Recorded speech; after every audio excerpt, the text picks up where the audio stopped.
the sky.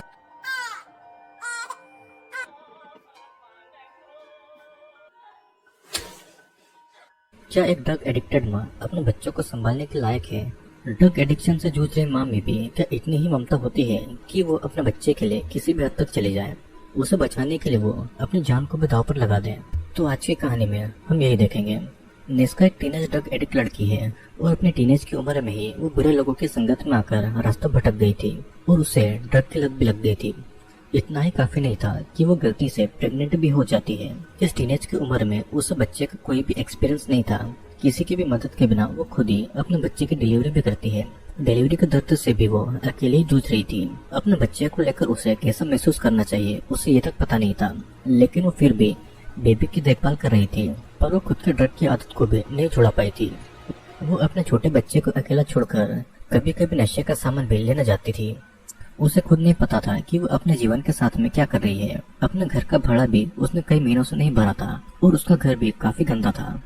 Normal माँ अपने बच्चे के लिए घर का एक एक कोना साफ सुथरा रखती है, लेकिन नेस्का उनमें से नहीं थी।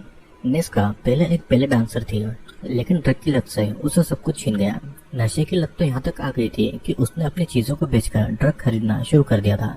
लेकिन हर जगह ऐसा नहीं होता था, कहीं कहीं पर तो उसे मारा पीटा भी जाता था। नेस्का अपने पेरेंट को भी याद करती है कि अगर वो अपने पेरेंट के साथ होती तो उसकी लाइफ बहुत ज्यादा आसान हो जाती। अब एक दिन घर की मालकिन नेस्का को बहुत बुरी हालत में देखती है और बेबी की हालत उसे देखी नहीं जा रही थी। वो नेस्का के हाथ में एक फोन नंबर लिखकर चली जाती है। नेस्का भी इस बेबी से थक चुकी थी और उसकी ये उम्र थी ही नहीं कि वो इस बच्चे को संभाल ले। बेबी के हर समय रोने की आवाज उसे बहुत ज्यादा तंग करती थी। नेस्का फिर उस नंबर पर कॉल लगाती है और वो इमाकुमा नाम की एक औरत का नंबर था। दोनों मिलने का डिसाइड करते हैं और इमाकुमा चाइल्ड ट्रैफिकिंग का काम करती थी।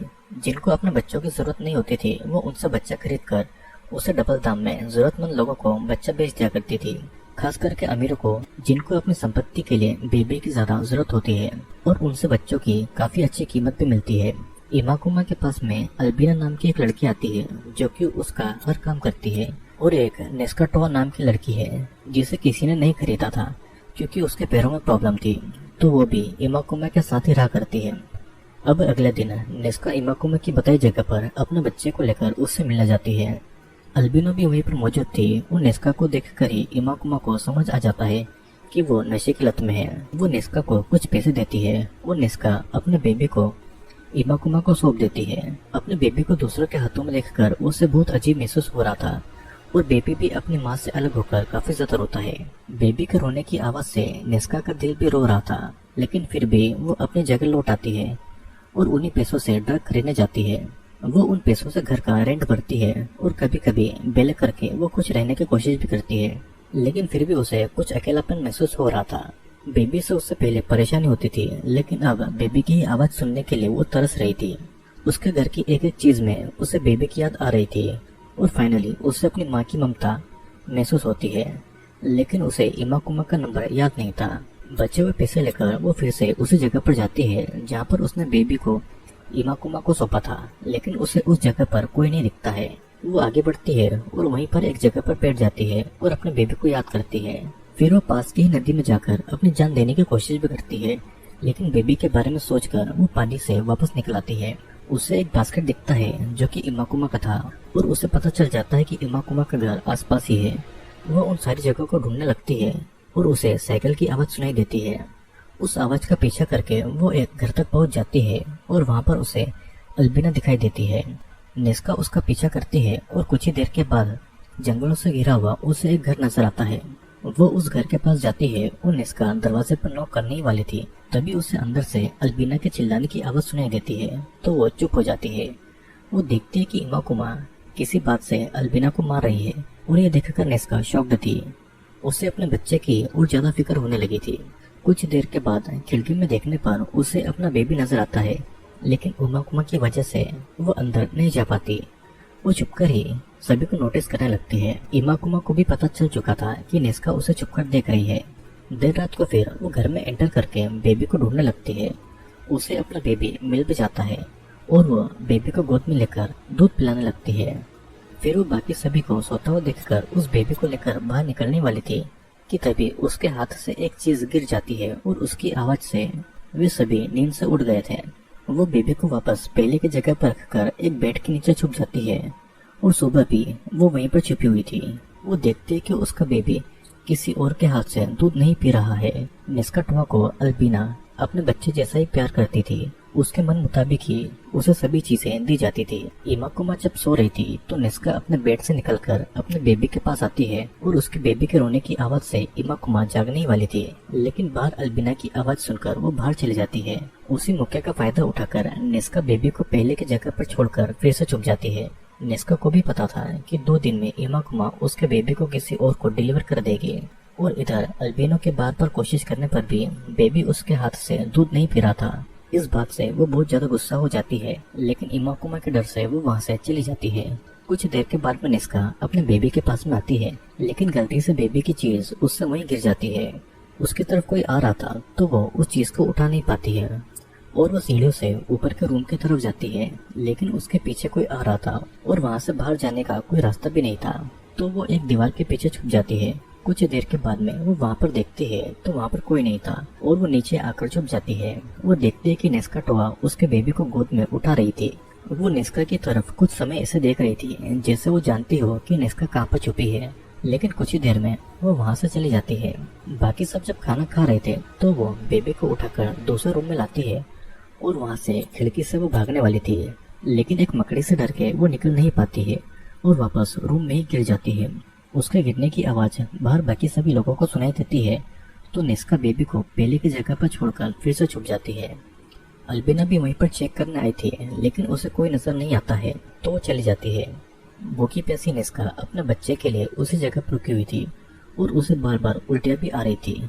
वो देखती है कि इमाकुमा किसी के फोन कॉल से बहुत ज्यादा परेशान थी और आज ही उसके बेबी की डिलीवरी करने का समय था। प्यास की वजह से निस्का पास के एक रूम में जाकर शराब पी लेती है और अल्बिना को आता देखकर दूसरे रूम में चली जाती है। कुछ देर के बाद में इमाकुमा निस्का के बेबी को वापस घर लाई थी क्योंकि शायद उसका बेबी बिका नहीं था। अब फिर वो तीनों रेडी होकर एक कब्रिस्तान में जाते हैं जहाँ पर इमाकुमा के रियल बेटे की कब्र थी। घर पर इस समय कोई नहीं था और भागने का अच्छा मौका था निस्का के पास में। वो बच्चे को लेकर बाहर जा ही रही थी और तभी वो नोटिस करती है कि वो बेबी उसका नहीं है, तो इसीलिए वो उनके आने से पहले बच्चों को पहले की जगह पर रखकर छुप जाती है। अपनी सेफ्टी के लिए वो एक चाकू भी अपने साथ में रखकर लाती है और दूसरे रूम में अपने बेबी को ढूंढती है। उसे बाहर जाने का एक दूसरा रास्ता भी मिल चुका था और तभी निस्का को अपना बेबी एक बॉक्स के अंदर मिलता है, लेकिन उसका बेबी मर चुका था। क्लाइंट ने बेबी को नहीं खरीदा था और इसीलिए उन लोगों ने बेबी को बर्फ में डालकर बॉक्स में बंद कर दिया था। निस्का अपने बेबी की मौत से बहुत रोती है और उस घर से निकलकर वापस जाने लगती है। रास्ते में उसे अल्बिना दिखाई देती है जो कि क्लाइंट से बातें करने आई थी। उन सब चीजों को इग्नोर करके निस्का बस में बैठकर वापस आने लगती है, लेकिन उसे अपने बेबी की याद आ रही थी। उसने कभी भी अपना दूध अपने बेबी को नहीं पिलाया था और इसी बात से वो और भी ज्यादा तड़प रही थी। वो आधे रास्ते में ही बस से उतर जाती है। वो वापस उसी घर की तरफ आती है और वो घर के अंदर घुस जाती है। किचन से वो कुछ फ्रूट चुरा लेती है, लेकिन यहाँ पर इमाकुमा को घर पर किसी के होने का एहसास हो रहा था तो वो चाकू लेकर उसी रूम में जाती है, लेकिन तब निस्का एक अलमारी के पीछे छुपी हुई थी जहाँ पर उसे कील चुभती है, लेकिन वो उस दर्द को सहन लेकर चुप रहती है। फिर किसी के नजर न आने पर इमाकुमा भी वहाँ से चली गई थी। अब दूसरा बच्चा भूख की वजह से बहुत रो रहा था। निस्का भी तो एक माँ ही थी, वो उस बेबी को अपना दूध पिलाने लगती है। निस्का को भी ममता का असल मतलब अब समझ में आया था और अब वो उस बेबी को उनके हाथों मरने नहीं दे सकती थी, तो इसीलिए वो बेबी को बांधने वाली रस्सियों को काटने लगती है। फिर वो अपने बेबी की आखिरी निशानी ढूंढ ही रही थी कि तभी वहाँ पर निस्का टोआ आती है जिसके पास में उसके बेबी की आखिरी निशानी थी। वो निस्का टोआ से रिक्वेस्ट करती है कि वो इमाकुमा से कुछ न कहे और अचानक निस्का टोआ का फर्स्ट पीरियड शुरू हो जाता है और वो इस वजह से बहुत ज्यादा शॉक्ड में थी। इस मौके का फायदा उठाकर निस्का वहाँ से दूसरा बेबी उठाकर एक रूम की खिड़की से जंप लगा देती है।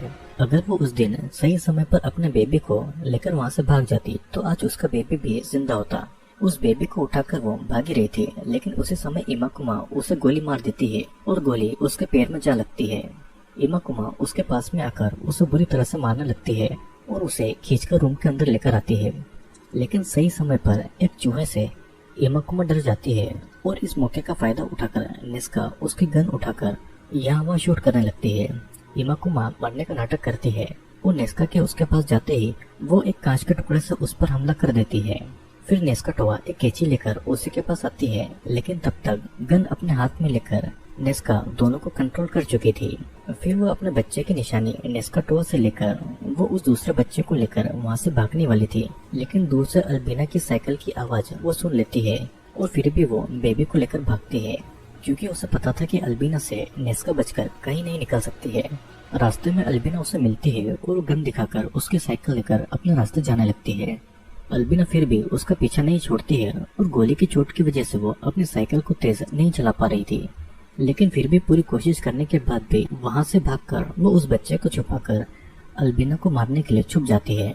लेकिन वापस आकर उसे बेबी उस जगह पर नहीं मिलता है और बहुत ढूंढने के बाद बेबी उसे एक झूले में मिलता है, जिसको अल्बिना ने ही वहीं पर रखा हुआ था। नेस्का उसके पास आती है और उसी समय पीछे से आकर अल्बिना उसके सर पर वार करती है और एक गोली भी उसे मारती है, जो कि उसके कान के पास से छूकर निकलती है। अब गन में गोली भी नहीं थी तो नेस्का अल्बिना पर हमला करती है और दोनों के बीच में घमासान लड़ाई हो रही थी। नेस्का अल्बिना को मारने वाली थी, लेकिन अल्बिना अपनी जान की भीख उससे मांग रही थी। नेस्का उसे छोड़कर बेबी को गले लगाकर थकान की वजह से वहीं पर गिर जाती है और कुछ समय के बाद में एक घोड़ा वहाँ पर आता है। उस घोड़े पर बैठकर नेस्का उस बेबी को अपने साथ में लेकर मुस्कुराते हुए आगे बढ़ती है। इस मूवी में एक माँ की ममता को दिखाया गया है। नेस्का भले ही एक ड्रग एडिक्ट थी, लेकिन वो अपने बच्चे के लिए किसी भी हद तक जा सकती थी। माँ की ममता का एहसास होने के बाद में नेस्का को जरा भी अपने ड्रग की याद नहीं आई, मतलब कि बेबी की चिंता और प्यार से वो अपने ड्रग एडिक्शन को भूल गई थी। अपने खुद के बच्चे की मौत के बाद में उसने दूसरे बच्चे को अपना लिया। असल माँ वही होती है जो कि खून के रिश्तों में फर्क न करके हर बेबी के लिए खुद को माँ समझे, और इसीलिए मूवी के एंड में खुद का बेबी न होने के बाद भी नेस्का के फेस पर एक मुस्कान थी। इस मूवी में कमाल की बात यह है कि पूरी फिल्म में एक भी डायलॉग नहीं है और ये पूरी मूवी गेट टॉपिक पर बेस्ड है, लेकिन फिर भी मूवी में बिना डायलॉग के माँ के दर्द और प्यार को बहुत अच्छे से दिखाया गया है। तो दोस्तों, मैं आशा करता हूँ कि आपको ये वीडियो बहुत पसंद आया होगा। अगर वीडियो आपको पसंद आया हो तो चैनल को लाइक, शेयर और सब्सक्राइब जरूर कर देना, क्योंकि मैं आपके लिए बहुत सारे इंटरेस्टिंग वीडियोस लेकर आने वाला हूँ।